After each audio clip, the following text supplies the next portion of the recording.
eminencia respecto del tema. Estamos con el jefe del Centro de Cardiología y Broncopulmonar de la Clínica Las Lilas, el doctor Luis Ver. Aquí le damos un cariñoso aplauso.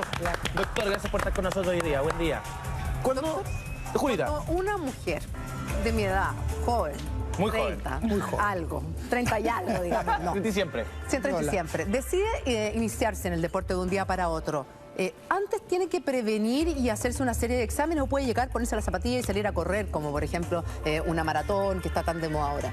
Lo primero que le voy a decir es que debería ser un deber de toda la gente hacer una vida activa, hacer algún tipo de deporte y alguna de actividad. Y para eso hay que saber, digamos, en qué condiciones está su aparato cardiovascular y osteomuscular. ¿Ya? Ahora, hay muchas condiciones cardíacas que no se detectan y se detectan tardíamente cuando las personas hacen un deporte o hacen una exigencia más allá de lo común. Por lo tanto, siempre un chequeo cardiovascular es indispensable, aún en los niños de colegio.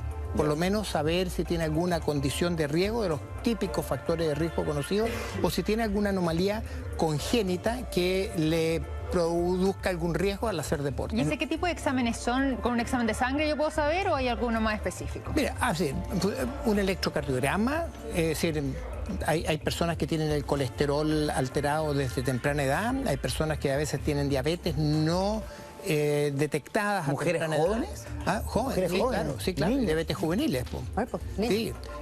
Incluso hay casos muy excepcionales que tienen presiones alteradas desde, son presiones que están por otras enfermedades. Y en ese sentido, doctor, este chequeo, ¿cuántas veces se debe realizar al año, por ejemplo, en el caso de niños o en el caso de mujeres jóvenes? No, en el caso de niños yo creo que hay que hacer un chequeo inicial, a ver si tiene alguna de estas condiciones, y si no tiene alguna de esas condiciones y está haciendo una vida normal y no tiene ningún síntoma, eso puede ser cada varios años. Claro. Oiga, doctor, hemos visto las noticias, hemos visto muchos casos de niños que en el colegio, jugando en el recreo, en clase, haciendo algún deporte, tienen infartos a edades que uno dice, chuta, esto no debería estar pasando. ¿Por qué pasa? ¿Es común? ¿No es común? ¿Qué me puede decir respecto de eso? No, no es común, pero ocurre. Y yo tengo casos muy cercanos en que familias que han perdido un hijo de esa manera y después se ha detectado que en la familia hay una alteración genética que lleva a esa condición y que obliga a tener precauciones y a hacer un examen de toda la familia por si alguien en la familia tiene esa condición. ¿Y eso no se detecta cuando nacen las guaguas? Porque cuando supuestamente nacen nuestros hijos hay todo un screening, claro, que le llaman para detectar ciertas enfermedades futuras y también el corazón se lo revisan. Bueno, hay algunas cosas que se detectan. Hay algunas cosas, por ejemplo, cuando tienen soplos o tienen alguna cardiopatía congénita muy llamativa. Pero hay cosas que no se detectan sino con exámenes muy específicos que normalmente no se realizan. Por ejemplo, alguna hipertrofia de ciertas regiones del corazón que llevan a arritmias malignas y que pueden producir la muerte. Lógicamente. Ustedes, chiquillas, Vicky, Juli, no sé si no les voy a preguntar si han hecho deporte últimamente, pero ¿se han hecho algún examen? ¿Han prevenido? Tú haces pilates, tú haces algún tipo de ejercicio. Pero ojo, porque también el pilates demanda una alta exigencia. ¿Tú te hiciste un chequeo previo? No me hice un chequeo previo. Yo tuve un soplo de nacimiento, pero se me cerró y tuve hasta los 11 años, 12 años como electrocardiograma constantemente. ¿Pero por qué no te lo hacís? ¿Por flojera, por desconocimiento? No, ni por flojera ni por desconocimiento. Porque vengo de un embarazo reciente en donde me chequearon constantemente. Y dos, porque pensé que el pilates no era necesario. Pensé que eso era para los que corren, para los runners, para los que hacen artes marciales. Yo también hago pilates y yo pensaba que cuando uno hace más cardio, o sea, trote, ese tipo de actividades, uno tenía que hacerse un chequeo, pero un ejercicio como el pilates o el yoga, que realmente hay gente que lo hace, ¿es necesario también? Hay niveles de ejercicio, o sea, los deportistas de alto rendimiento evidentemente que tienen que hacerse un súper examen, pero yo creo que una persona común y corriente también debiera saber si es hipertensa, si tiene diabetes, si tiene colesterol alto y si existe algún antecedente que tenga que hacerse otro examen, como por ejemplo una ecocardiografía para detectar algunas anomalías que no se detectan de otra manera. Sí. Y es más probable que se manifiesten ciertos tipos de enfermedades con el cardio. Y se lo pregunto porque ahora está con los ejercicios cardiovasculares. Se lo pregunto porque además ahora está súper de moda las maratones y uno participa y de repente no hay chequeo. O sea, si una persona va a correr una maratón, especialmente una persona adulta va a correr una maratón y no se hace un chequeo y no es un deportista habitual, está en un riesgo indudable. O sea, yo creo que es una irresponsabilidad no hacerse un chequeo, además de hacer un entrenamiento progresivo. Ya, eso en cuanto a las maratones y a esta moda de los runners. Pero ¿qué pasa si yo me voy a inscribir al gimnasio? Porque muchas, como que en esta época nos agarra el vuelo de inscribirnos al gimnasio y se nos acaba rapidito a veces. Pero no siempre. Vamos al gimnasio de un día para otro.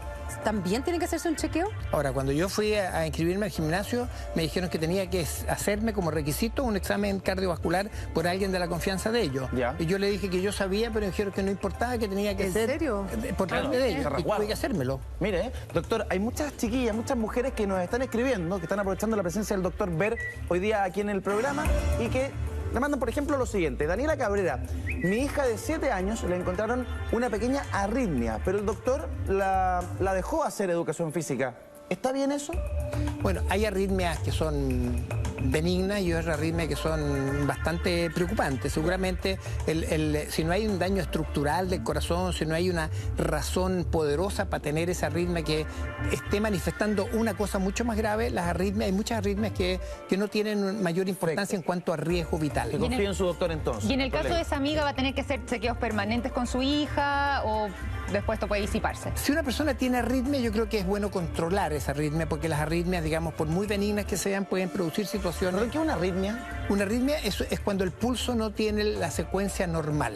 Puede ser porque es lento, porque es rápido, porque es irregular. La arritmia es una cosa súper compleja, es decir, encierra muchas condiciones que son distintas y con distintos significados. Doctor, tenemos otra pregunta para usted de Twitter que dice lo siguiente, Stephanie, que le mandamos un besito. Mi hija sufre un asma severo. Aún así fue víctima de burla de su profesora porque quería que hiciera educación física. Increíble eso. Bueno, la verdad es que hay que mandar a la profesora a que se eduque en el tema. Claro. Para que se revise el corazón. Porque con un asma severa no puede hacer una educación. No, el asma severa es una condición pulmonar más que cardíaca, pero que a la larga una asma severa puede llevar a una condición cardíaca importante. ¿Y cuáles son los síntomas de cuando uno empieza a hacer deporte y no se hizo el chequeo y uno empieza a sentirse mal, que tiene que de alguna manera ir de inmediato al doctor? ¿Qué puede sentir? A ver, si uno hace deporte y se empieza a cansar más de lo que el grupo etario se cansa, cuando uno tiene algún mínimo dolor torácico por muy... ¿En qué parte? ¿En cualquier parte? ¿En qué zona? Especialmente aquí al medio del pecho. O si el deporte le produce arritmias, o si el deporte se chequea después de hacer ejercicio y tiene una presión extremadamente alta, eso es absolutamente necesario. ¿Mareos, ponerse en manos de alguien que sepa el tema. Las dudas que de repente uno tiende a confundir, doctor. Cuando uno le dice ¿cuánto tienes de pulso o cuánto tienes de presión? ¿Cuál es la diferencia y cómo se toma el pulso y cómo se toma la presión? A ver, el pulso mide ritmo cardíaco. Y el pulso se puede tomar aquí en la muñeca con un par de dedos. Es súper fácil. Aquí donde en la base del dedo gordo, un poquito más arriba, ahí está el pulso. O si no, en la carótida, acá arriba. Aquí justo por debajo del ángulo de la mandíbula. Del ángulo de la mandíbula. Y en reposo, así tranquilo, ¿cuánto hay que tener? Un pulso normal es entre 65 y 80. ¿Por minuto? Por minuto. Ahora, tomarse el pulso indica nada más que dos cosas: frecuencia y si el pulso es irregular o no. Eso son las únicas cosas que uno puede detectar. Y para dejarlo súper claro, en un pulso normal. ¿Un pulso normal? El pulso del corazón. Un pulso normal. ¿Cuánto es? Entre 65 y 80, digamos, latidos por minuto. En condiciones, digamos, de reposo. ¿Y en condiciones de actividad física, por ejemplo, haciendo deporte? Bueno, es súper importante que una persona que empieza a hacer deporte se vaya controlando el pulso porque para cada edad...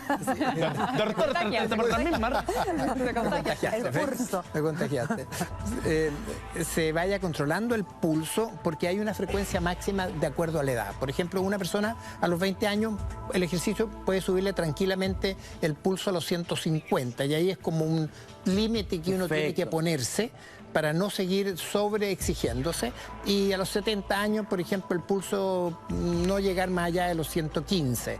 Entonces, cuando uno hace deporte es bueno controlarse la frecuencia de pulso para llegar a los límites máximos sin sobrepasarlo. Doctor, respecto de nuestros hijos, de nuestros niños, la actividad física en exceso también puede ser peligrosa porque de pronto uno dice, ¿qué actividad estará haciendo en el colegio? Uno los mete a talleres, uno después lo mete a talleres, o la cuestión del fútbol, el atletismo, el exceso de deporte, de ejercicio, de actividad física, ¿puede ser peligroso? Bueno, en la vida todos los excesos son malos, pero... Dígamelo a mí, doctor.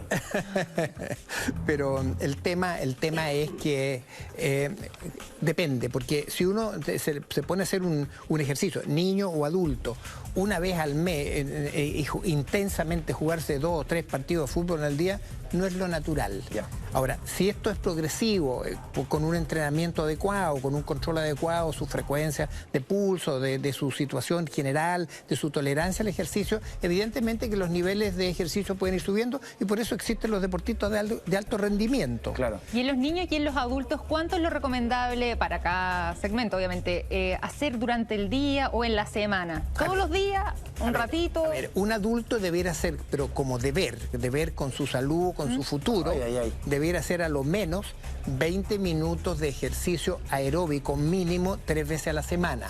Eso puede ser caminar, por ejemplo. Es caminar, puede ser caminar, andar en bicicleta, nadar, cualquier ejercicio aeróbico, no esto de hacer pesa. Porque, no máquinas. No máquinas. Ir a comprar el pan a ritmo acelerado. Exacto. Y después venirte comiendo la marraqueta a ritmo acelerado. Pero nadie debiera permitirse hacer menos que eso.